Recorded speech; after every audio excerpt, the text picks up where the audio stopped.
이외로 지난 9월 27일에도 한국 장가회의하고 김수영 신동엽 또 학회가 있습니다. 이 학회에서 김수영 신동엽 그리고 한국시문학이라고 하는 국제학술대회도 있었고요. 그래서 계속 끊임없이 이제 서울 혹은 전국적으로 많은 분들에게 지금 소개가 되고 있는 시인들입니다. 그래서 오늘 여러분들 좋은 강의를 통해서 이 우리 한국 60, 70년대 이 현대사에서 우리 서민들의 애환을 시로 이렇게 표현하면서 그것들을 녹여냈던 이 세 분들의 시인들을 소개하는 기회를 갖도록 하겠습니다. 오늘 강의를 해주실 분은요, 서강대학교 영어영문학과를 졸업하셨고요. 서강대학교 동대학원 국어국문학과에서 석사 및 박사학위를 취득하셨습니다. 비교한국학회 부회장을 역임하셨고요. 국제비교한국학회장을 역임하셨습니다. 현재 서강대학교 국어국문학 전공 교수로 재직하고 계시고요. 대표 저서들로는 왼쪽 날개가 약간 무거운 새, 여성성, 여성문화, 그리고 현대시 텍스트 읽기, 그리고 코라 기호학과 한국신 이외에 다수의 논문들이 있습니다. 김성희 교수님을 앞으로 모시겠습니다. 옛날에 모실 때 여러분들 큰 박수로 환영해 주시기 바랍니다.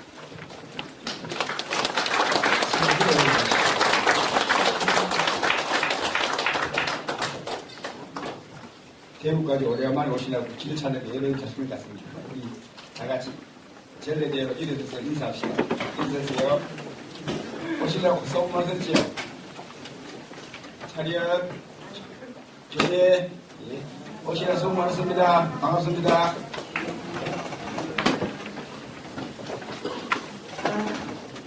네, 반갑습니다. 아마 몇 주 전에 저희 같은 학교에 성국영 교수님께서 오셔서 아마 고전시가에 대해서 강연하셨습니다. 그래서 서은혜 선생님하고 저하고 연구실이 옆에 옆방이에요. 그래서 제가 좀 여쭤봤더니 아니 막 100여 명이 넘는 청중께서 꽉 차셔가지고 그리고 한 30분 전에 이미 오셔가지고 자리를 꽉 메우고 계시다고 그래요. 그렇다고 그러면서 아유 막 너무 객석이 수준이 높다고 나한테 준비 좀 해서 가야 된다고. 그래서 이제 오늘 아침에 10시 반 KTX로 서울에 출발했는데 도착도 빨리 했어요. 그런데 이제 점심 먹고 좀 오다가 택시를 탔는데 조금 이분이 이제 이 도서관을 잘 몰라서 제가 좀 약간 늦은 것 같습니다. 네, 양해 바랍니다. 제가 오늘 말씀드릴 것은 1960년대, 70년대 저항시에 대한 이야기를 해달라는 말씀을 드렸는데요. 1960년대, 70년대 하면 제가 이렇게 되니까는 선생님들께서 다 살아오신 그러한 시대에 있고 저도 또 1960년대, 70년대를 살아왔고 아마 그래서 기억 속에 1960년대, 70년대의 기억은 굉장히 선명하리라고 생각합니다. 그런데 한국 문학에서 1960년대, 70년대는 굉장히 문제적인 그런 시대였어요. 그래서 다 아시겠지만 유명한 김수영 시인이라든가 김지아, 그리고 신동엽 이런 이제 아주 그냥 문제적이고 굉장히 큰 이름의 시인들이 이제 1960년대, 70년대 장시 항목에서는 나오게 되는데요. 우리가 이제 1960년대, 70년대 그러면은 이렇게 생각했을 때 어떤 격변의 시대였다. 그리고 그 격변이라는 것이 이제 한국 사회의 변화가 농경 사회에서 산업화 사회로 파라다임이 전환되는 그런 격변의 시대였고요. 또 이제 이렇게 돌이켜 생각해 보시면은 1960년대에는 정치적인 큰 사건들이 많았죠. 그죠? 얼른 떠오르시는 게 어떤 게 있을까요? 4.19, 네. 저도 아마 어렸을 때 4.19를 경험해서 어렴풋이 자세한 기억은 아니지만 그리고 또 5.16이 있었고요. 이렇기 때문에 1950년 이때는 전후시였고 전후에서 60년대, 70년대의 그 산업화 시기로 넘어가는 그 과정이 사실 참 엄청난 그 변화와 어떤 그 적응의 어려움이라고 그럴까요? 그런 게 참 많았던 시기였던 것 같습니다. 일단 그럼 이제 1960년대, 70년대의 시 중에 많은 시들이 있는데 그 중에서도 저항시에 대한 그 이야기를 해달라고 말씀을 하셨기 때문에 저항시를 좁혀서 이렇게 생각을 해보면은 우리가 보통 저항시라고 하면은 그냥 해방전 그 윤동주 문학이라든가 이육사 문학이라든가 또 김영남의 독을 차고 이런 시 있었잖아요. 그 일제 때 그 굉장히 괴로운 어떤 정치적인 사회적인 조건 안에서 괴로움들 이런 것들을 노래한 그런 시들이 저항시라고 알고 있는데 저항시라는 것이 뭐 꼭 그렇다면 일제 때의 그 일제 억압에 저항했던 그러한 시만이 저항시인가? 그것은 그렇게만 국한할 수는 없다고 생각하고요. 이러한 저항시는 애초에 한국 그 시사에서 맨 처음에 규정되기에는 일제 치하에서 어떤 일제의 그 침탈과 억압적인 조건에 저항하는 그러한 노래를 저항시라고 했는데 이제 1960년대, 70년대에 넘어오면서 저항적인 경향들 이런 것들이 그 한국 시에 많이 들어가는 시들이 많거든요. 그래서 제가 생각할 때는 저항시적인 경향이라는 것은 어느 시대, 어느 공간에서나 있을 수 있는 그러한 그 시적 경향이고요. 저항적 목소리를 가진 시적 주체가 당대 사회의 억압적 문제에 대해서 비판적 의식을 가지고 참여적 목소리를 내는 시, 이것을 저는 저항시라고 이제 규정을 했습니다. 1984년도에 실천문학사에서 나온 저항시 3집 이라는 책이 있었는데요. 거기에도 보면은 저항시 한국 저항시 소론이라는 그 작은 비평을 김정철 교수님께서 쓰신 게 있는데 김정철 교수님께서는 정치적 억압과 착취에 대항하는 언어의 압축과 정서의 표현, 이 저항시가 아니겠는가 이렇게 그 정의를 내리고 계세요. 맨 처음에 말씀드린 것처럼 1960년대에서 70년대로 넘어가는 그러한 그 한국 사회의 변화, 이것은 농경사회에서 이제 근대적 산업사회로 엄청난 패러다임의 전환을 겪었으며 아까 대답해 주신 대로 정치적으로는 4.19와 5.16이라는 어떤 큰 그 민족적으로 거대한 도전과 변화를 경험하였죠. 이런 근대화 산업화로의 급격한 패러다임의 전환 속에서 우리 그 한국 시사에서 제일 큰 시인이라고 이야기할 수 있는 김수영과 같은 시인들, 신동엽 같은 시인들, 김지아 같은 시인들은 무엇을 어떻게 노래했나, 이것을 이제 제가 말씀드린 1960년대, 70년대 저항시에서 이게 지금 가장 중요한 부분인 것 같습니다. 제가 생각할 때 우리가 저항시라고 하면은 민주화 운동이라든가 또는 어떤 정치적인 뭐 독재에 항거를 했다든가 이런 것만을 저항시라고 생각을 하는데 이제 그런 연구 방법은 조금 이제 어떤 주제에만 국한한 이런 연구 방법으로서 조금 오래된 연구 방법인 것 같고요. 제가 생각할 때는 어떤 시적 텍스트의 그 형식적인 요소 이런 것들까지도 어떻게 변화시켰을 때 저항시라고 부를 수 있는가. 그러니까 제가 보고자 하는 것은 저항시는 내용적인 측면만이 아니고 어떤 그 현대시의 형태적인 형식적인 요소에서도 기존의 관습에 이렇게 저항을 했던 이런 시인들의 그 면모까지를 합쳐서 저항시라고 보고 싶다. 저는 이렇게 생각을 하고 있습니다.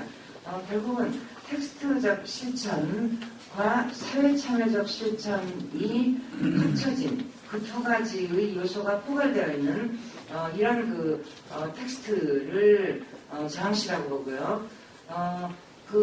방금 말씀드린 대로 텍스트적인 실천이라는 것은 사회적 변혁의 열망과 의지를 관습적 텍스트에 대한 전복과 위반의 의지로 보여주는 그런 포괄적 입장을 말한다. 이렇게 말씀드릴 수 있겠어요. 그것은 예를 들어서 김수영, 오늘 제가 말씀드린 김수영, 김지하, 신동엽 이런 시인들은 내용적으로 어떤 산업화에 반대한다든지 아니면 독재에 반대했다든가 이러한 입장을 가지고 있으면서 동시에 이런 서정시라는 것이 우리 한국에서 이제 관습적으로 이렇게 쭉 내려온 서정시라는 것이 과연 우리 시대, 우리 사회의 모든 메시지를 다 담을 수 있겠는가?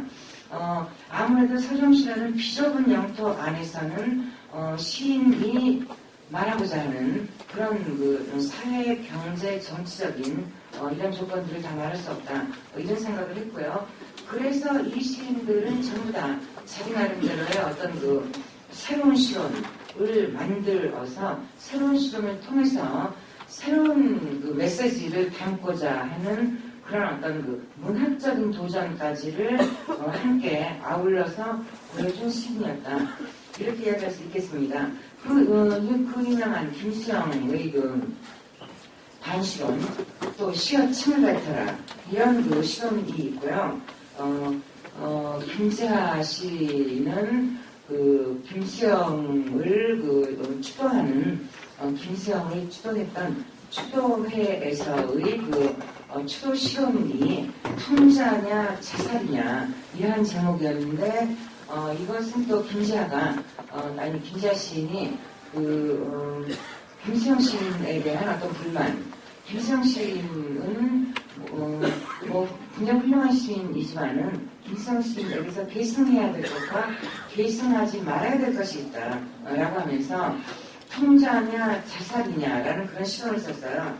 그래서 그런 시론들 또는 신동엽의 시인 정신론 이런 시론들을 통해서 이 시인들은 사회를 변혁하고자 하는 욕구와 더불어서 문학을 변혁하고자 하는 그런 욕구를 동시에 아울러서 실천을 했다고 볼 수 있습니다.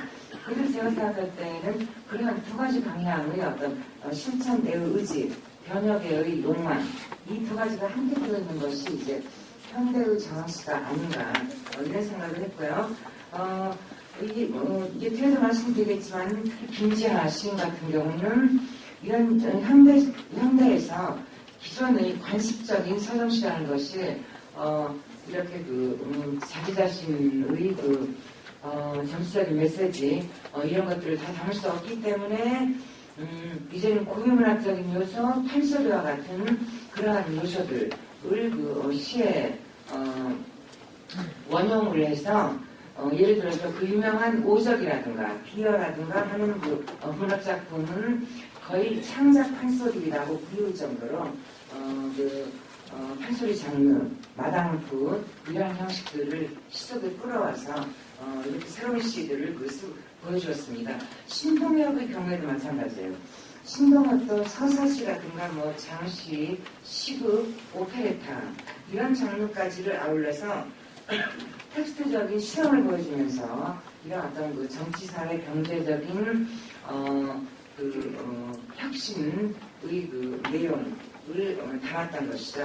그래서 저는 저항시를 아까 말씀드렸지만은 현실 변혁의 저항적 의지와 텍스트적 실천에 대한 동시적 욕망을 보여준 그런 시인들을 이제 저항시로 보겠다 이런 말씀을 드리고요.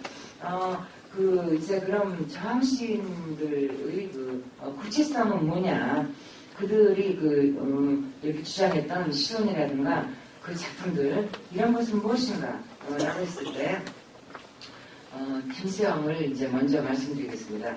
김수영은 모든 전위 문학은 불온하다.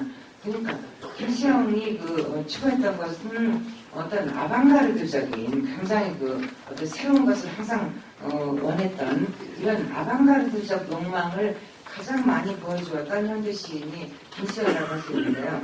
모든 전위 문학은 불온하다. 그리고 모든 살아있는 문화는 본질적으로 불어난 것이다.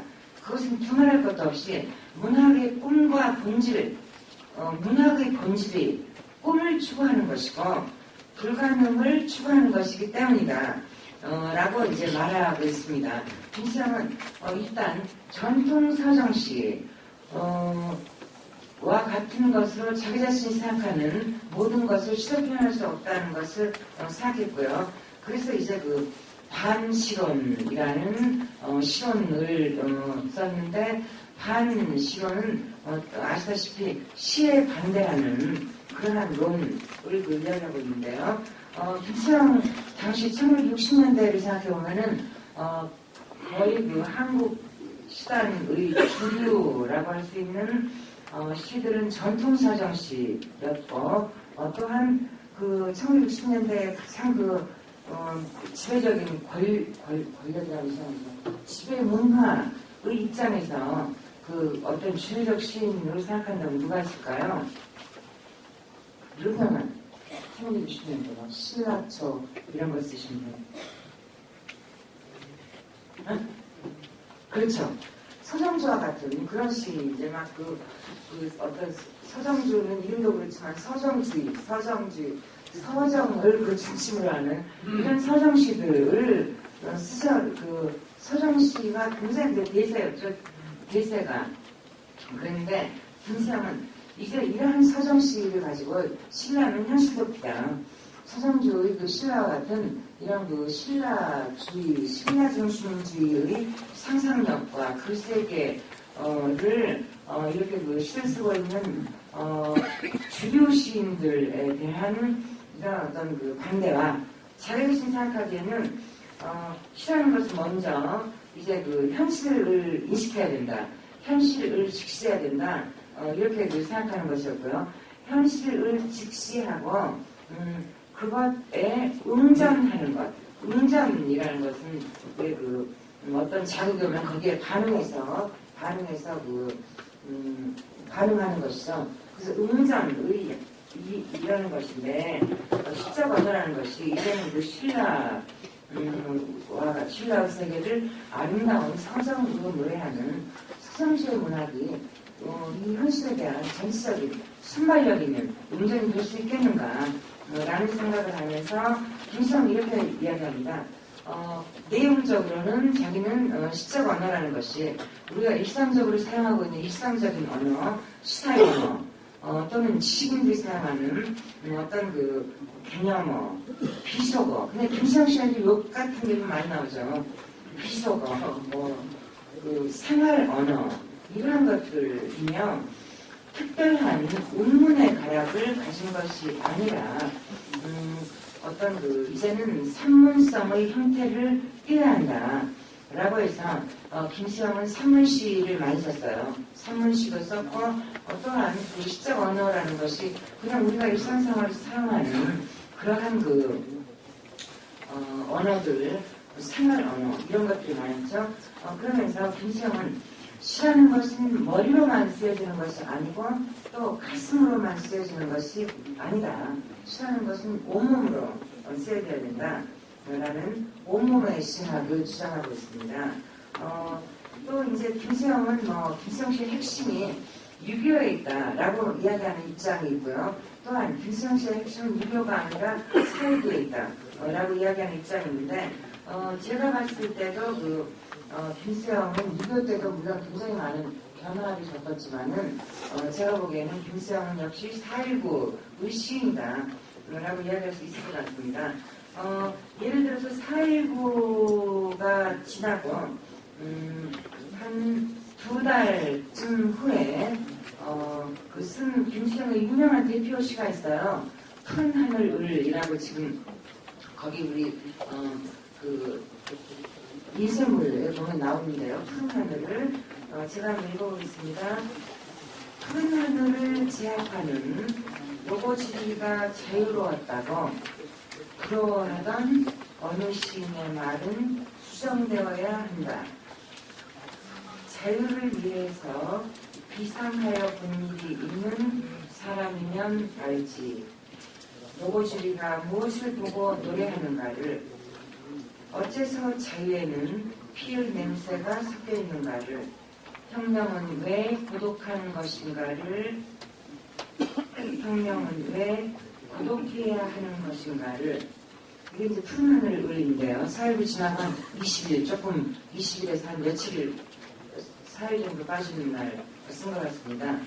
1년 내에서 우리가 볼 수 있는 것처럼 노고지리가 자유로웠다고 말하는, 부러워하던 어느 시인의 말은 수정되어야 한다라고 했는데요.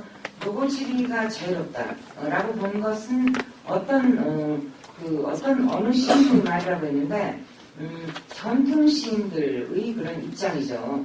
보통 우리가 전통 시인들은 새를 보면은, 새가 아름답다. 새가 저렇게 날아가는 푸른 하늘은 영원한 하늘이고, 나는 유한의 존재이기 때문에 저렇게 푸른 하늘을 날아가는 새는 영원히 자유롭고 어떤 무한의 세계를 그 무한의 세계에서 이렇게 그 무한히 살아가는 영원성의 생명이다. 이렇게 우리가 보는 거죠. 그런데 김수영은 여기에 이것은 아니다라고 이야기하는 거잖아요.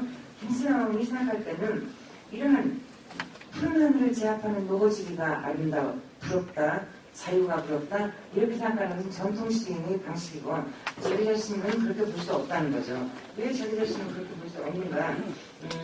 이런 그 노고지리가 자유롭다라고 보는 것은 진정한 시인이 아니다. 진정한 시인이라면 노고지리의 의 노래가 무엇을 보고 노래하는지, 그리고 자유에는 노고지리를 포함해서 이런 비상한 자유에는 왜 피의 냄새가 섞여 있는가를, 이러한 것들을 인식하는 사람이 시인이다, 이렇게 보는 거죠. 그래서 이런 그 전통 시인이 바라보는 노고지리의 자유라는 것은 허구이며, 우리가 노고지리의 자유를 생각했을 때는 이러한 노고지리를 지상에 속박하고 있는 어떤 사회 경제적인 조건이라든가, 이런 노고지리를 비상하지 못하게 하는 속박의 그러한 요소들, 이런 것들, 또 속박의 요소와의 투쟁 속에서 어떤 피가 섞여 있는 이러한 것들, 그리고 노고지리가 솟구쳐 오른다는 것은 하나의 혁명이고, 이러한 혁명 속에는 피의 냄새가 섞여 있는 고독이라는 것, 이런 것들을 김수영은 이제 노래했던 거죠. 그래서 김수영이 그 노래했던 노고지리는 기존의 전통 시인들이 노래한 그런 어떤 그 선언적인 자유에 대한 것이 아니고, 자기가 몸담고 살고 있는 지상에서의 어떤 경제사회적인 조건과의 투쟁 속에서 생길 수밖에 없는 피의 냄새와, 그리고 혁명의 고독, 이런 것들을 노고지리에서 볼 수밖에 없지 않는가, 이런 생각을 한 거죠. 여기서부터 이제 김수영은 어떤 전통 시인들과는 상당히 다른 그런 입장인 것이고요. 김수영이 4.19 때 이제 친구에게 편지를 쓴 게 있어요. 친구 김정욱에게 이제 편지를 썼는데, 거기에서 김수영은 굉장히 중요한 이야기를 하고 있습니다. 사실 나는 4.19에서 하늘과 땅 사이에 통일을 느꼈어. 그때는 정말 남과 북도 없고 미국도 소련도 아무 두려울 것이 없습니다. 하늘과 땅 사이가 자유 독립, 그것뿐입니다. 헐벗고 굶주린 사람들이 그처럼 아름다워 보일 수가 있습니까? 나의 온몸에는 티끌만한 허기도 없습니다. 그러니까 나의 몸은 전부가 주장입니다. 자유입니다. 4월의 제사는 이러한 것이었어. 이 남은 4월을 계기로 다시 태어났고, 그는 아직까지도 장렬하고 있어. 맹렬히 치열하게 장렬하고 있어. 이 부분, 이 장렬을 느껴야 하오. 지금 이쪽의 학생들은 바로 시를 실천하고 있기 때문이야. 그리고 그들이 실천하는 시가 우리가 논의하는 시보다도 암만 해도 먼저 앞서갈 것 같소. 그렇지만 나는 요즘처럼 뒤따라가는 영광을 느껴본 일도 또 없을 거야. 그들이 바로 장렬하고 있는 사람들이요. 김수영 사역에서 굉장히 큰 어떤 영감을 받았던 것 같아요. 그 이전에 이제 이렇게 여러 가지 계급적으로 이렇게 나뉘어졌다든가, 남과 북으로 나뉘어졌다든지, 아니면 우리 민족과 외세로 나누어졌다든가, 이런 뭔가 나누어진 경계선, 구분, 구분과 같은 그러한 그 이분법적인 그 대립들이 서로 때 그냥 이렇게 그 하늘과 땅이 합쳐진 듯한 장렬감이라고 했는데 김시영이 장렬감이라는 단어를 굉장히 좋아하는 것 같아요. 장렬감. 이런 것들을 느끼면서 이러한 그 카니발적인 엑스터시라고 말할 수 있는 이런 것들을 그 사회부 혁명 뒤에 시 속에서 많이 쓰고 있어요. 예를 들어서 이제 좀 약간 거칠고 좀 너무나 좀 거칠고 좀 욕설 같은 게 많이 나오고 그래서 시 이전의 시 또는 뭐 자유보다 그 방종의 시사는 이런 그 나쁜 평가를 듣고 있는 뭐 우선 그놈의 사진을 떼어서 미식대를 하자 뭐 이런 시들도 사회부 직후했었고요. 그래서 뭐 방종과 자유를 운동하시다 라고 부정적 평가도 받았었는데 김시영은 이런 말을 합니다. 사랑의 마음에서 나온 자유는 어떠한 행동도 방종이 아니다. 사랑이 아닌 자유만이 방종이다. 라고 말하면서 우리 사회에서는 사랑을 갖지 않은 사람들의 자유가 사랑을 가진 사람들의 자유를 방종이라고 탓하고 있습니다. 이런 사회는 자유가 없습니다. 이렇게 이제 김시영이 당시에 사회부 당시에 이야기했던 거죠. 그래서 김시영은 이제 그 사회부의 간격 이런 것들을 굉장히 많이 체험을 했고요. 그러나 1960년 5월 25일에 쓰여진 율법전서혁명이라는 시에서 김시영은 이제 그 혁명에 대해서 많은 회의를 느끼게 돼요. 어떤 그 사회부 혁명의 막 하늘과 땅이 통일되고 모든 갈라진 것들이 하나가 되는 그러한 그 장렬감은 느꼈으나 그 뒤에 이런 어떤 그 사회부 혁명이라는 것이 완성될 수가 없겠구나 이런 생각을 하는 거죠. 그러면서 율법전서와 혁명 이런 실서인데 새까맣게 손때 묻은 율법전서가 표준이 되는 한 나의 손등에 장을 치서라. 사회부 혁명은 혁명이 될 수 없다. 차라리 혁명이라는 말을 걷어치워라. 혁명이라는 단자는 학생들을 선언문하고 신문하고 열했던 시인들이 속이 허해서 쓰는 말밖에 안 되지만 그보다도 창자가 메마른 저들은 더 이상 속이지 말아라. 혁명의 율법전서는 혁명밖에 없으니까. 라고 혁명의 미완성, 불가능성, 영원한 유보성 이런 것들에 대해서 어떤 반성적 성찰을 하게 됩니다.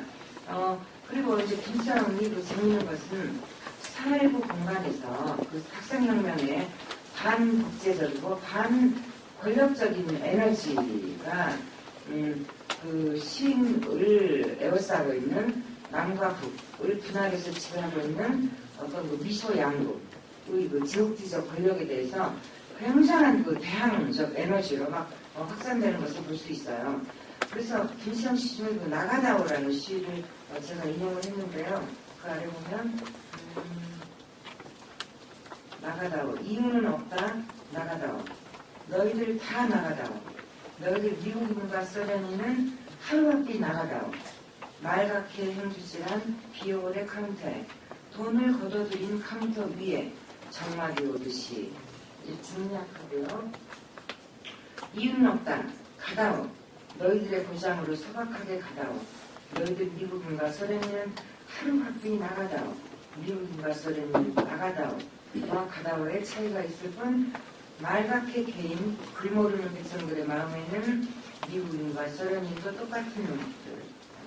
4월 혁명이 끝나고 또 시작되고 끝나고 또 시작되고 끝나고 또 시작되는 것은 젠님의 할아버지가 상추씨, 아욱씨, 근대씨를 뿌린 다음에 호박씨, 배추씨, 무씨를 또 뿌리고 시금치씨, 팥씨를 또 뿌리는 석양에 비쳐 눈부신 일이란 열두달 쉬는 법이 없는 걸쭉한 강변밭 같기도 할 것이니 중략하고요.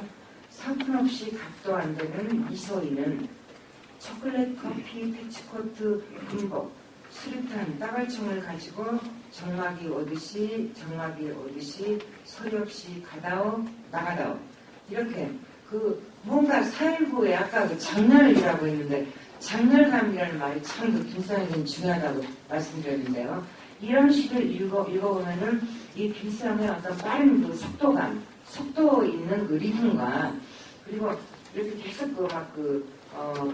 문장이 뭐 상주시, 아욱시, 근대시를 부른 다음에 후각시, 백주시, 무시를 또 그리고 이런 반복을 통해서 어떤 강렬한 그 리듬의 장렬감이 있는 것을 볼 수가 있습니다. 그래서 방금 이 시에서 본 것처럼 김수영은 4.19 때 그 민중적인 또 그 주체적인 거울에 비친 미국의 이미지는 소련과 마찬가지로 은인도 일면도 원조자가 아닌 그냥 소련과 똑같은 외세일 뿐이다. 그리고 카운터에서 돈을 거두어 들이는 탐욕의 손처럼 한국에서 이익을 거두어가는 어떤 욕망의 주인이다. 이런 생각을 하게 되는 거죠. 그래서 이 사회적 혁명 공간이라는 것은 김수영에게 굉장히 중요한 각성의 공간이었지만 이때 이제 이러한 외세를 거부하는 어떤 민족 자주적인 에너지라든가 아니면은 기존의 어떤 엘리트 중심으로 이렇게 국가가 진행되었다면 이제는 정말 방금 시안에 나왔던 것처럼 쟁님이 할아버지 씨를 뿌리는 쟁님의 할아버지와 같은 그런 어떤 민중적인 어떤 사람들 그렇게 그냥 엘리트일 필요도 없고 또한 그렇게 고급한 문화를 즐기는 이러한 엘리트층 또는 부르주아층 이런 사람들이 중요한 것이 아니라 상추씨, 아욱씨, 근대씨, 호박씨, 백주씨, 무씨를 뿌리고 시금치씨, 갓씨를 또 뿌리는 쟁님이 할아버지 같은 분들이 정말 훌륭한 우리 민중의 이름이다라는 것을 발견하게 돼요. 이런 사회구혁명 공간 안에서 김수영의 시는 그래서 방금 읽었던 것처럼 굉장히 충동적 에너지로 가득 차 있고요. 이런 거친 비속어, 격한 리듬들 이런 것들을 통해서 상당히 무의식의 에너지 같은 이런 것들을 발산하는 모습을 보여줍니다. 그것이 바로 아까 말씀드린 반시론의 반으로 또는 부정성, 뭐뭐를 부정한다라고 했을 때 부정성의 반으로 무의식적 에너지와 육체적인 충동이 시적 언어 속에 기입되는 것으로 읽을 수가 있습니다.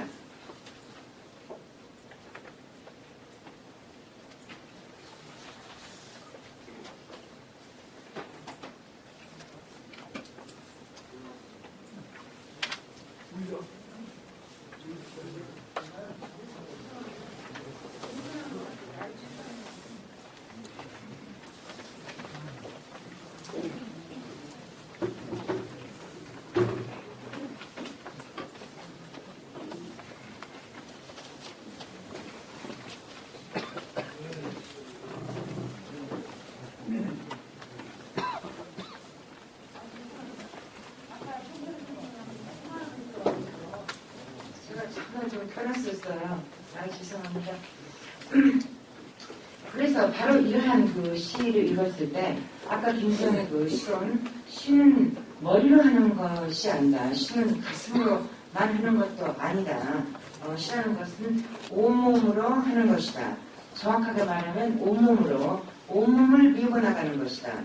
라는 이런 온몸의 시작의 시적 텍스트적 실천을 볼 수 있습니다.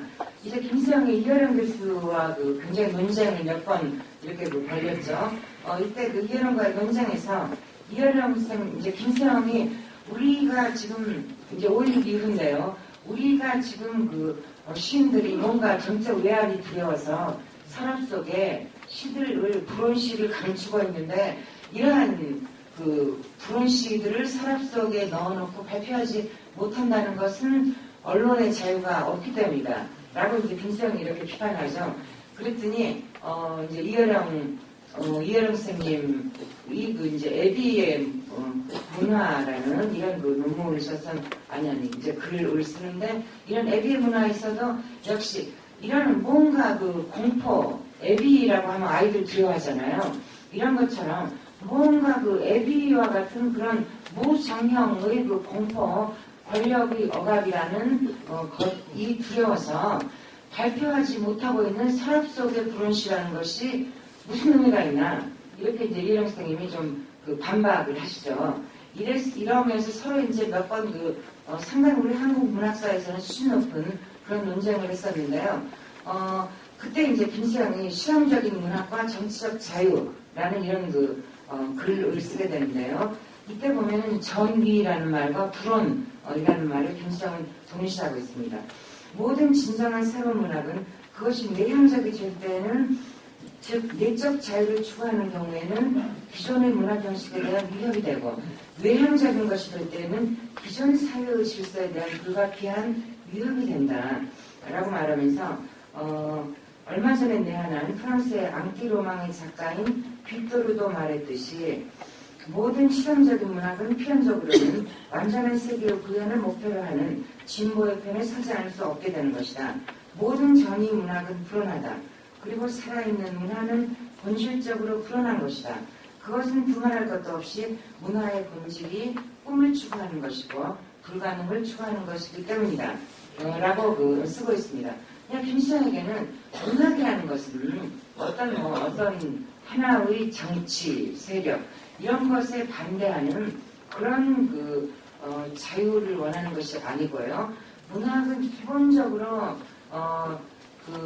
불가능을 추구하는 것이고 완전한 세계의 구현을 바라는 것이기 때문에 어떤 기존 미학적 관습을 위반하는 위반의 언어만으로는 충족될 수가 없다. 그리고 이러한 진정한 새로운 문학이 가지고 있는 불온성의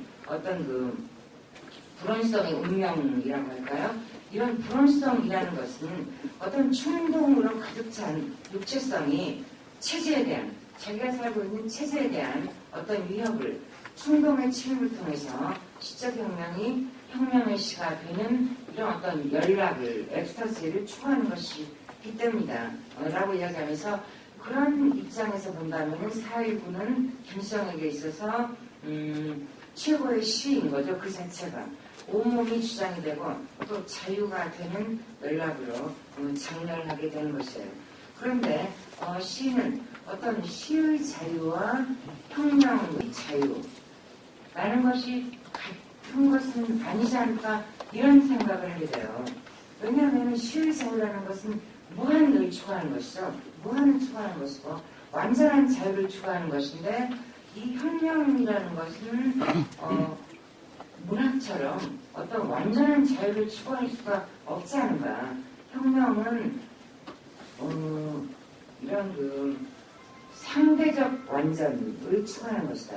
그러나 시는 절대적인 완전을 수행하는 것이기 때문에 서로 다를 수밖에 없다. 이렇게 이제 생각을 하게 됩니다. 그런데 이제 5.16이 이제 일어나서 김수영의 어떤 사회구 혁명에 대한 김수영이 이제 생각했던 그런 어떤 자유의 완전한 수행 이런 것들은 이제 규제를 받게 되었고요. 5.16 혁명 뒤에 김수영은 점점 더 이제 어떤 소시민적 주체가 되어가는 자기 자신의 타임성 그런 것들을 많이 노래하게 됩니다.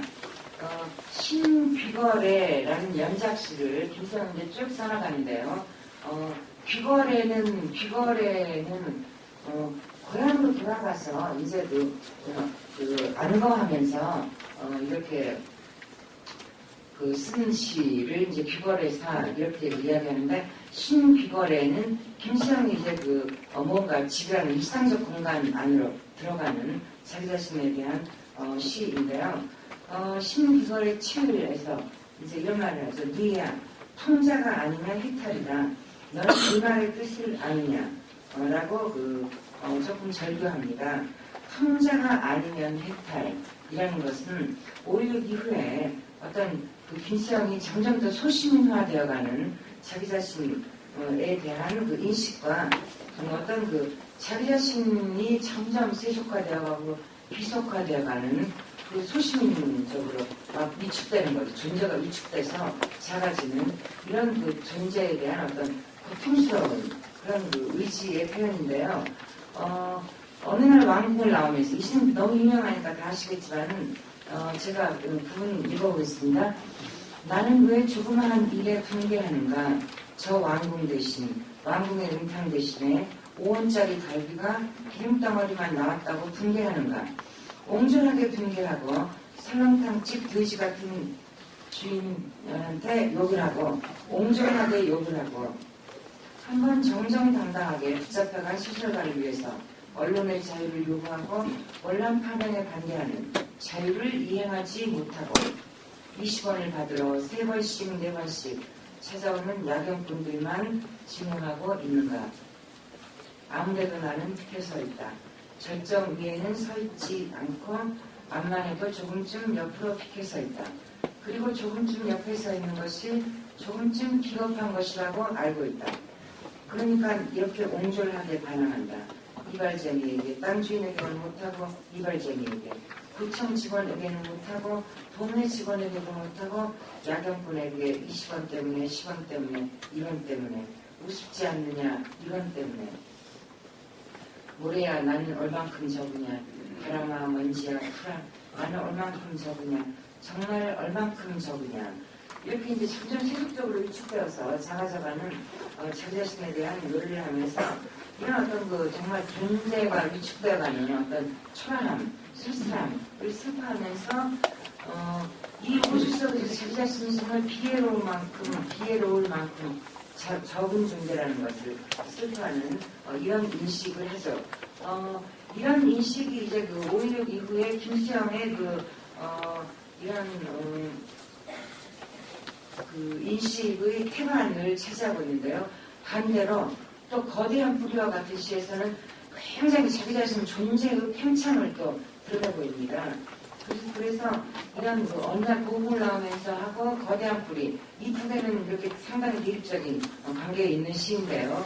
어느 날 복음을 나오면서는 존재의 수축에 대한 시를 썼고 거대한 뿌리에서는 막 존재의 팽창 좀 약간 과대망상적인 그런 팽창에 대해 쓰고 있는데요. 잠깐 읽어보겠습니다. 전통은 아무리 더러운 전통이라도 좋다. 나는 광화문, 내거리, 시구문의 진창을 연상하고 이완내 처갓집 옆의 지금은 매립한 개울에서 아랑애들이 양잿물 솥에 불을 지피며 빨래하던 시절을 생각하고 이 우울한 시대를 패러다이스처럼 생각한다. 버드 비숍 여사를 안기부터는 썩어빠진 대한민국이 괴롭지 않다. 오히려 황성하다. 역사는 아무리 더러운 역사라도 좋다. 진창은 아무리 더러운 진창이라도 좋다. 나에게 노추발보다도 더 쨍쨍 울리는 추억이 있는 한 인간은 영원하고 사랑도 그렇다. 휘솜 여사와 이야기하고 있는 동안에는 진보주의자와 사회주의자는 무엇이다. 통일도 중립도 무엇이다. 좀 약간 비슷한 거예요. 농민도 심어도 학부도 체면도 인습도 치안국으로 가라. 동양척식회사 미국 영사관 대한민국 관리 이렇게 쭉 비슷한 거 많이 나오죠. 그러나 김수를 살아가는 게 나와있고 그러나 요강 망건 장죽 종묘상 장전 꾸리개 약방 신전 피역정 곰보 애고 애못 낳는 여자 무식쟁이 이 무수한 반동이 나는 좋다. 이 땅에 발을 붙이기 위해서는 제3인도교의 무시독에 박은 철근 기둥도 내가 내 땅에 박는 거대한 뿌리에 비하면 존벌레의 손톱 내가 내 땅에 박는 거대한 뿌리에 비하면 글리기 영화의 마무스를 연상시키는 까치도 까마귀도 응접을 못하는 시커먼 가지를 가진 나도 감히 상상을 못하는 거대한 뿌리에 비하면 이렇게 시를 쓰고 있는데요. 이제 그 김수영은 자기 자신이 몸담고 살고 있는 이 사회체제에 대해 사회체제를 이게 구성하고 있는 것은 이 시를 본다면 지금 미국, 일본 영사관, 진보주의, 사회주의 이데올로기들 이런 게 이제 지금 사회체제를 구성하고 있는 요소들인데요. 김수영은 이런 것들에 대해서 담대한 비판과 그런 것들을 막 밀어 넘어뜨리려는 어떤 그 공격적이고 충동적인 반복과 리듬을 선호하고 있습니다. 이것이 이제 아까 앞에서 나왔던 그 시라는 것은 머리로만 하는 것이 아니다. 가슴으로만 하는 것도 아니다. 시는 온몸으로 하는 것이다. 라고 했을 때 온몸이 그런 밀고 나가는 이런 충동적인 리듬 이런 것들이 이 시 속에 이제 막 그 격동을 하는 것을 볼 수 있습니다. 이러한 우리가 비록 현 체제에서는 미국이라든가 일본 영사관이라든가 진보주의 사회주의 이런 것들로 이렇게 분리되고 구분되어 있지만은 사실 이런 것들이 통일되는 순간 이제 김성 말에 하면 이자벨 버드 비숍 여사의 책을 본 거예요. 한국과 그 이웃 나라들 이런 책이 있었죠. 이자벨 버드 비숍 여사가 쓴 이 여자분은 영국 왕립주의학회 의원으로서 이렇게 중국을 여행하고 한국을 여행하고 일본을 여행하면서 이제 이렇게 기획문들을 썼는데 우리의 그러니까 식민지 이전의 한국 고종 때 이제 조선 말이죠. 대한제국 이때의 한국에 대해서 쓴 얼마 안 되는 기록물 중에 하나인데 이자벨 버드 비숍 여사가 참 한국을 이렇게 신비의 나라를 멋있게 썼어요. 또 특히 한국 남성에 대해서 굉장히 키도 크고 막 잘생기고 한국 남성들이 그래서 이제 이 시에도 나오지만 밤 12시가 되어서 임경전에 종소리가 땡치면은 조선의 남성들이 이렇게 다 김성 말에 이 시에 의하면 오입을 하러 밖으로 다 나왔다 이런 말을 하고 있거든요.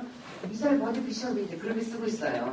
그리고 참 명상왕후 근데 그때 이제 고종의 이제 왕비에 대해서 얼굴도 모르고 굉장히 신기한 여인을 이렇게 그리고 있고 그런데 김수영 이자벨 버드 비숍 여사의 그 글을 읽고 식민지라든가 일본의 이제 굴곡하는 한국의 모습 이런 것도 써 있는데 이런 것에는 어떤 수치감을 느끼지만은 그러나 굉장히 전통은 아무리 더러운 것이라 좋다 이렇게 하죠. 아무리 더러운 전통이라 좋다 다 좋지만은 이러한 당시 일본 식민지가 되기 이전의 어떤 에너지 대한제국 조선 말기에 있었던 어떤 파워 이런 것들을 이자벨 버드 비숍 여사의 글로에서부터 영감을 받은 것 같아요. 그래서 이렇게 어떤 자기팽창, 우주적인 팽창, 그리고 그러한 우리 과거 에너지에 비한다면 이게 도대체 지금 이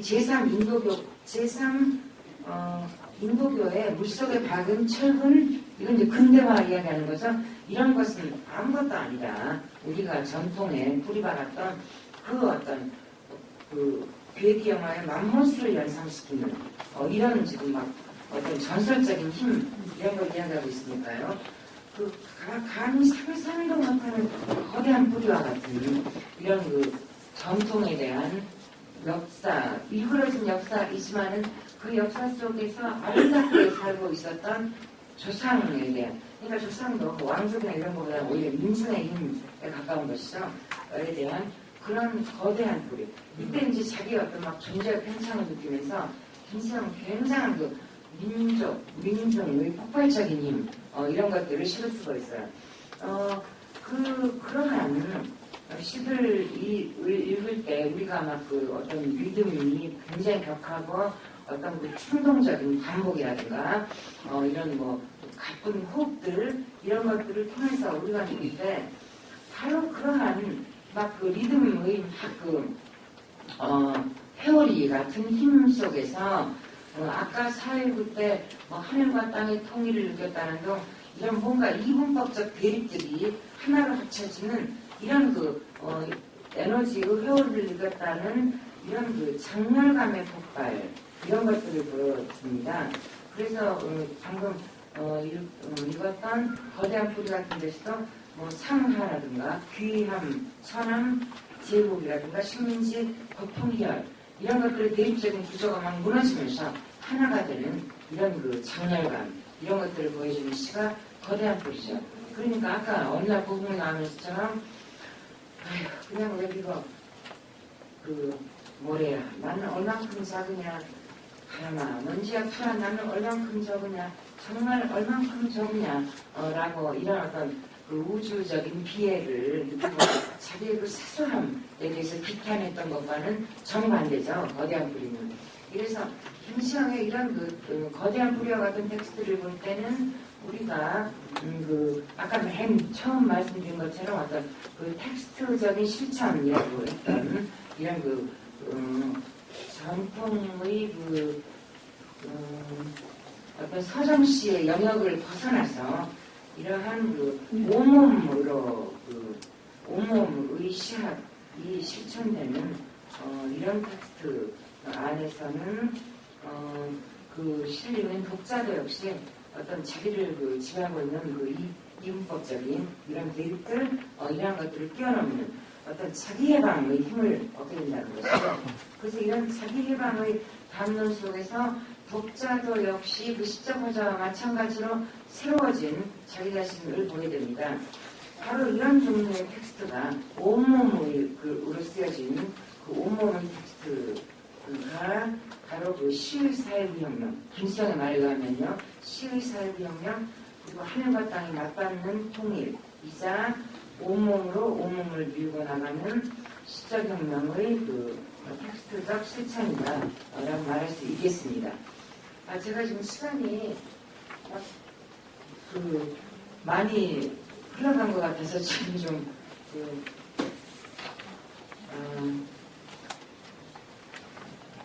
조금 서둘러야 되겠는데요. 또 앞으로 김지아 신도는 재밌는 시가 굉장히 많은데 간략하게 이렇게 얘기해야 될 것 같습니다.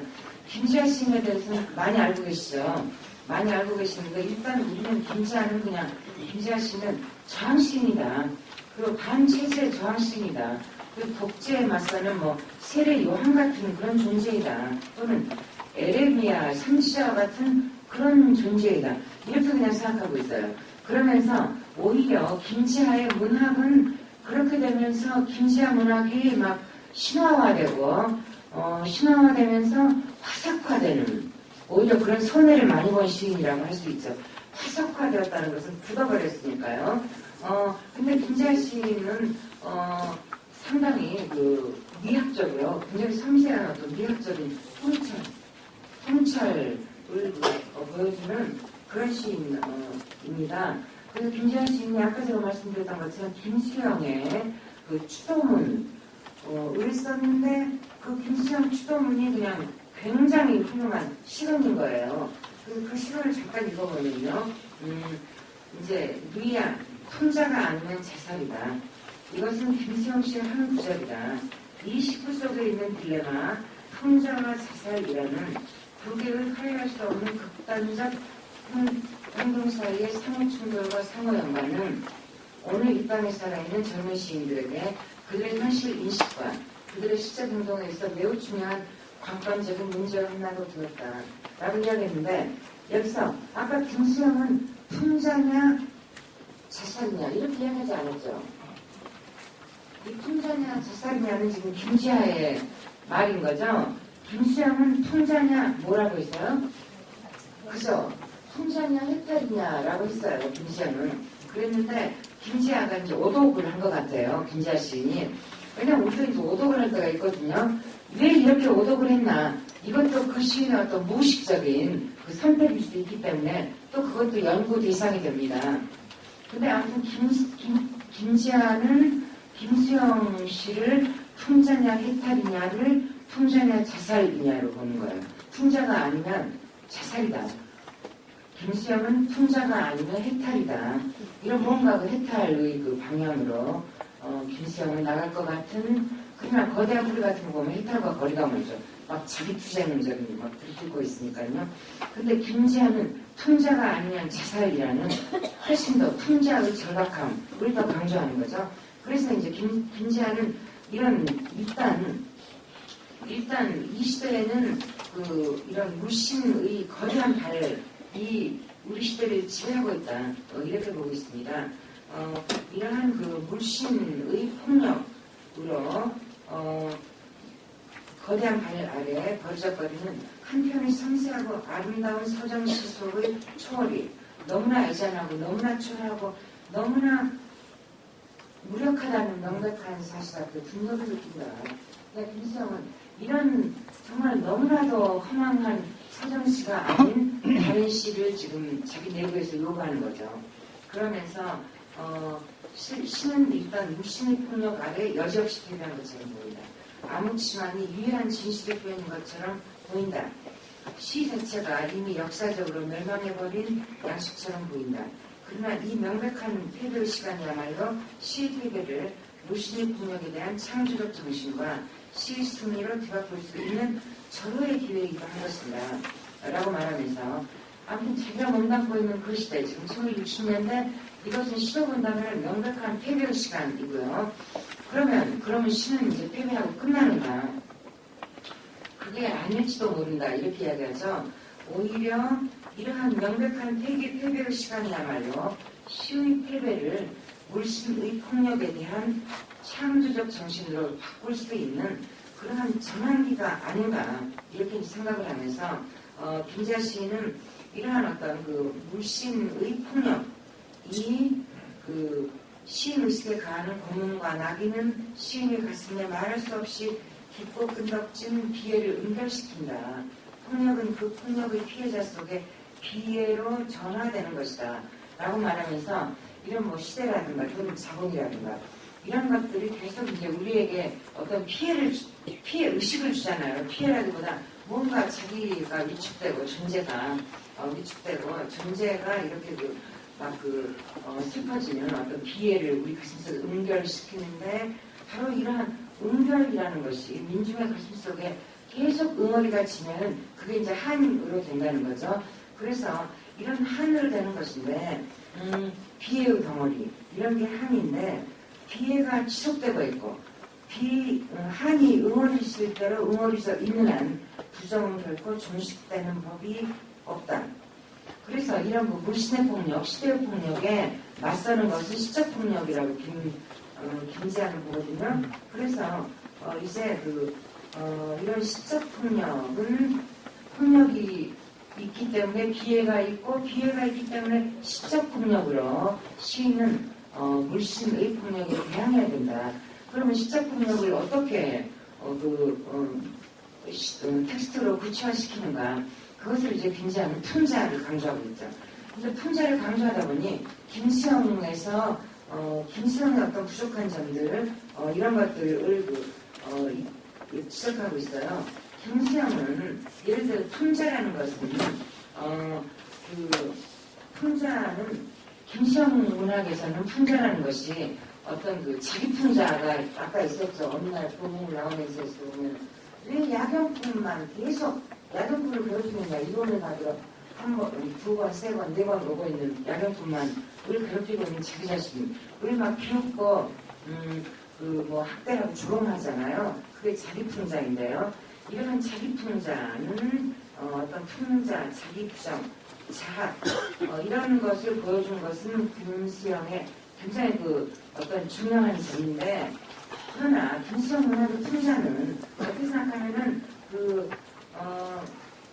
풍자의 방향이 잘못되어 있다 이렇게 보는 거예요. 풍자 방향이 잘못되어 있는 것이 진정한 풍자라는 것은 누구를 풍자해야 되죠?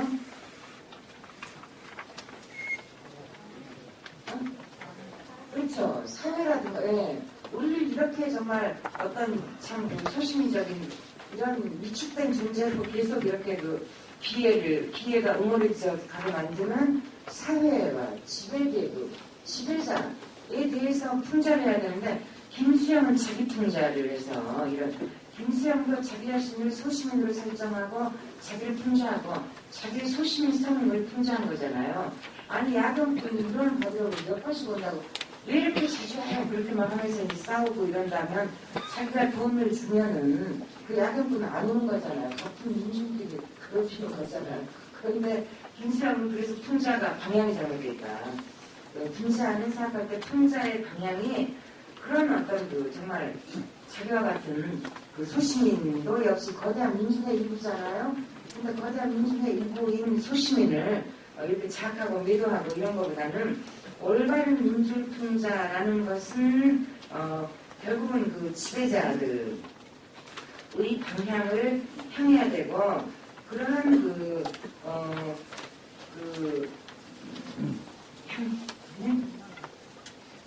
향해야 되는데 이런 향하는 것들의 방법적으로도 민요라든가 이런 우리 옛날 민요라든가 고유문화 민예 속에 들어있는 그 골계를 계승하고 창조적으로 이런 것들을 발전시켜서 통자 및 해학을 작품 속에 들여올 때 어떤 그 올바른 통자가 된다는 것이죠.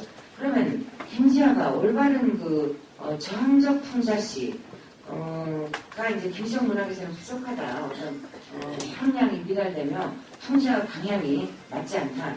이렇게 이야기했다면 그렇다면 김시아의 이제 그 올바른 저항적 풍자라는 것의 그 전범문가 이게 이제 그 유명한 그 오적이 되겠습니다. 오적은 많이들 아시는데 또 제가 아까 황토길이라든가 김지아 초시를 그 여기에 인쇄물에 써있는데요.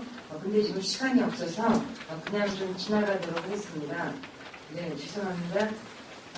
황토길이라든가 뭐 서울길 이런 시들이 이제 김지아 초기의 그 서정시인데요.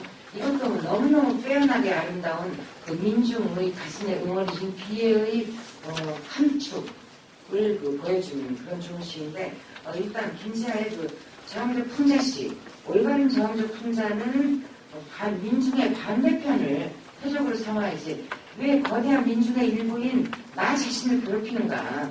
김수영의 그 풍자는 당연히 옳지 않다.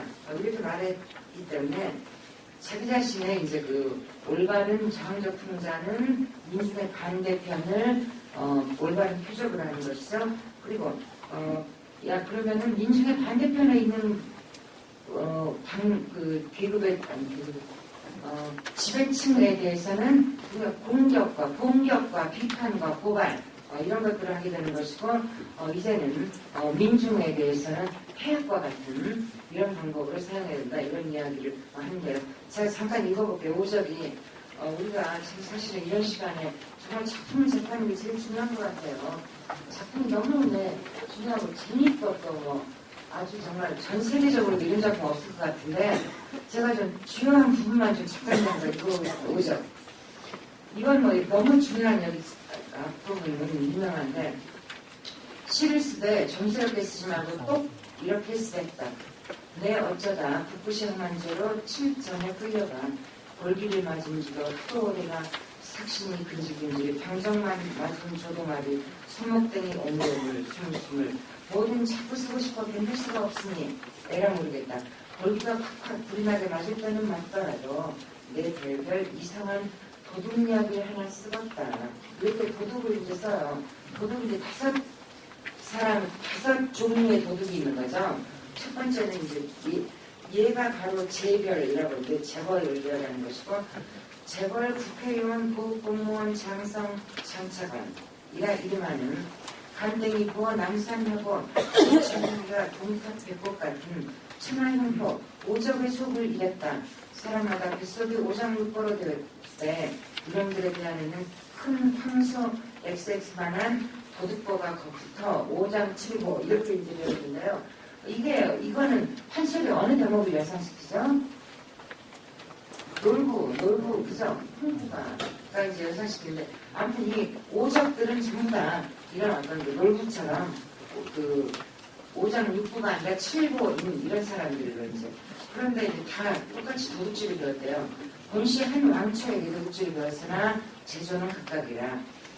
밤낮 없이 도둑질만 있사오니 그 제조 또한 신기에 이르렀다. 하루는 5놈이 모여 10년 전 이맘때 우리 서로 필요수 없는 샘코 도둑질을 개업한 뒤 이제 개업한 뒤 뭘 했냐 이제 서로 이렇게 이야기를 하는데 첫 번째 이제 재벌이 나왔었고 그 다음에 국회의원 나오는데 이거 읽을까요?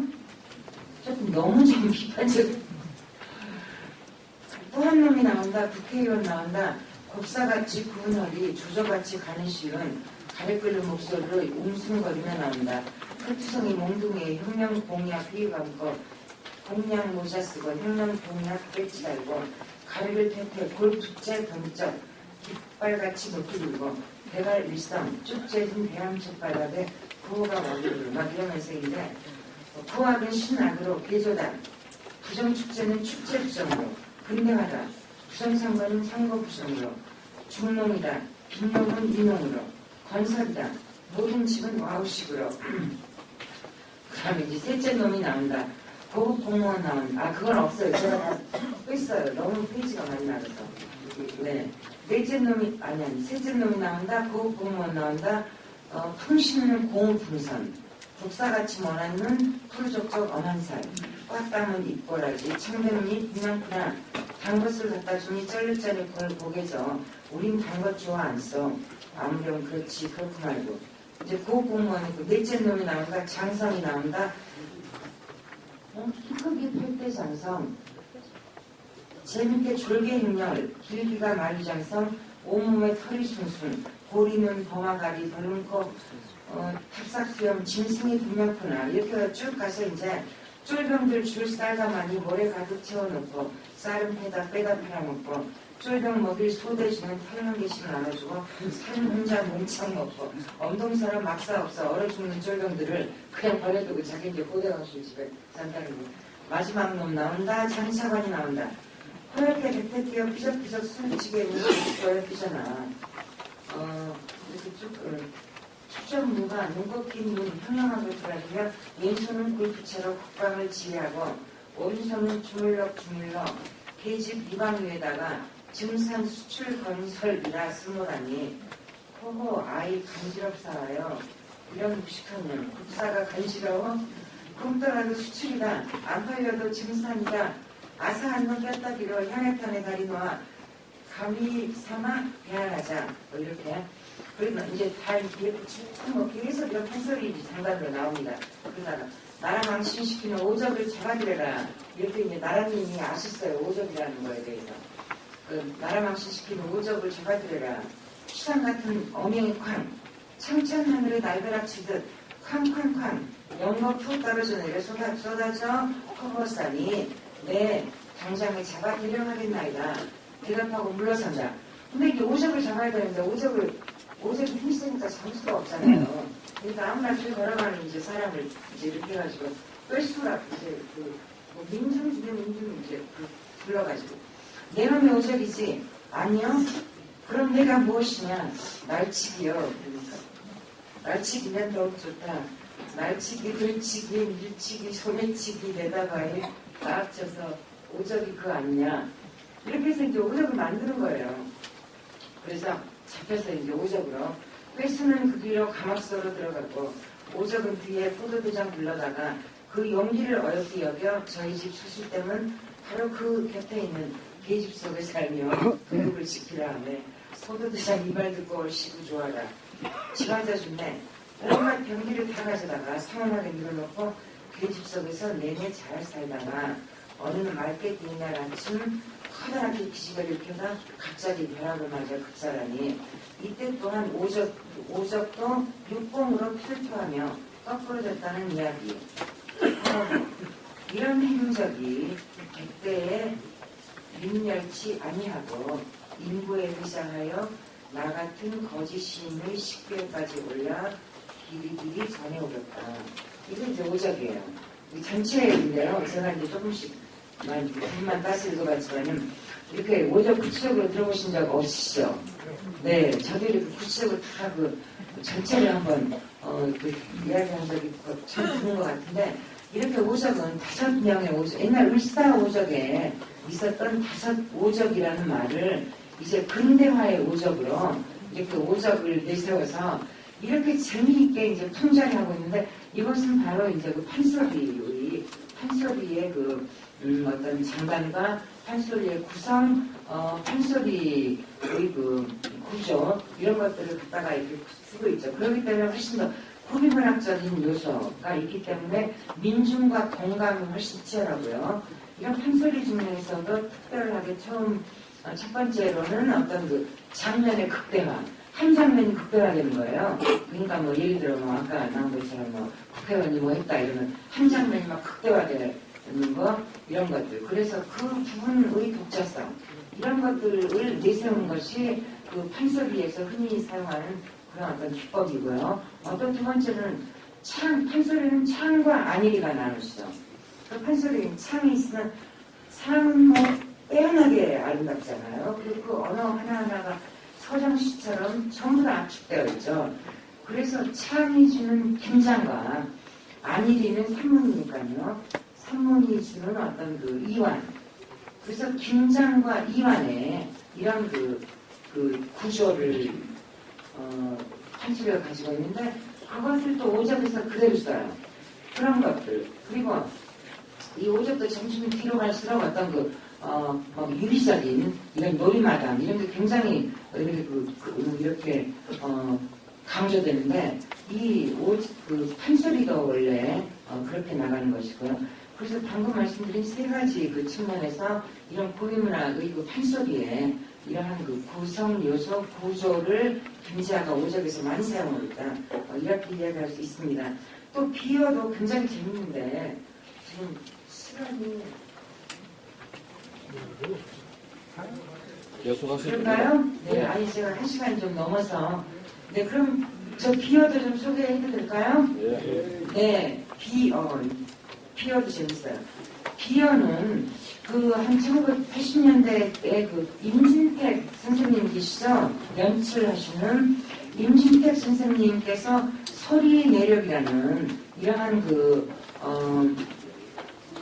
소리극으로 또 마감극도 이렇게 하셨죠. 소리 내력. 으로 이제 그 비어를 다듬어서 그렇게 구성해서 공연도 많이 하셨어요. 대학가 축제 때마다 소리 내력. 그런데 이 비어라는 것이 이제 비어는 그 유언비어 할 때 비어죠. 그런데 임신택 선생님의 이 소리 내력에서는 이렇게 이제 약간 처음 그 도입부가 약간 이제 이런 구성을 달리하는데요. 서울 장안에 쿵쿵쿵 하는 소리가 계속 들리는 거예요.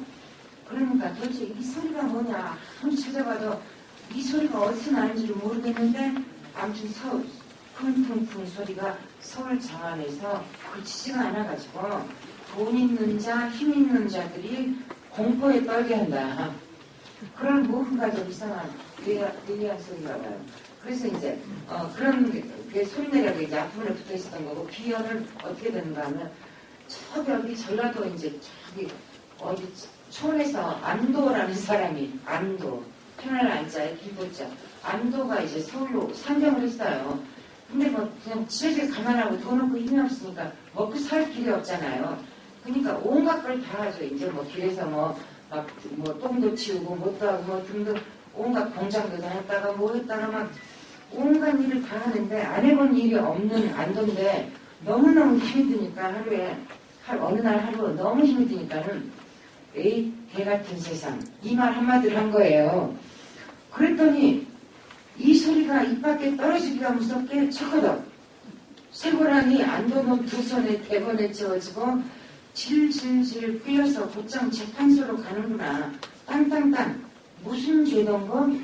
무슨 죄인지도 모르고 그냥 안도는 에이 개 같은 세상 이 말 한마디 했는데 그러니까 이제 가는데 죄가 이제 막 법정에서 뭐 이렇게 막 서로 막 논의하고 막 이러는데 죄가 이제 판결이 났어요. 무슨 죄던거? 두 발로 땅을 딛고 아가리로 유언비어를 뱉어낸 죄이시다. 그거 큰 죄로다. 피고는 두 발로 땅을 딛고 아가리로 유언비어를 뱉어냄으로써 건방지게 무허가 착족죄. 참 우리 책에 우리 인생물에 비어는 있는 것 같은데. 네네네. 무허가 착족죄. 이런 거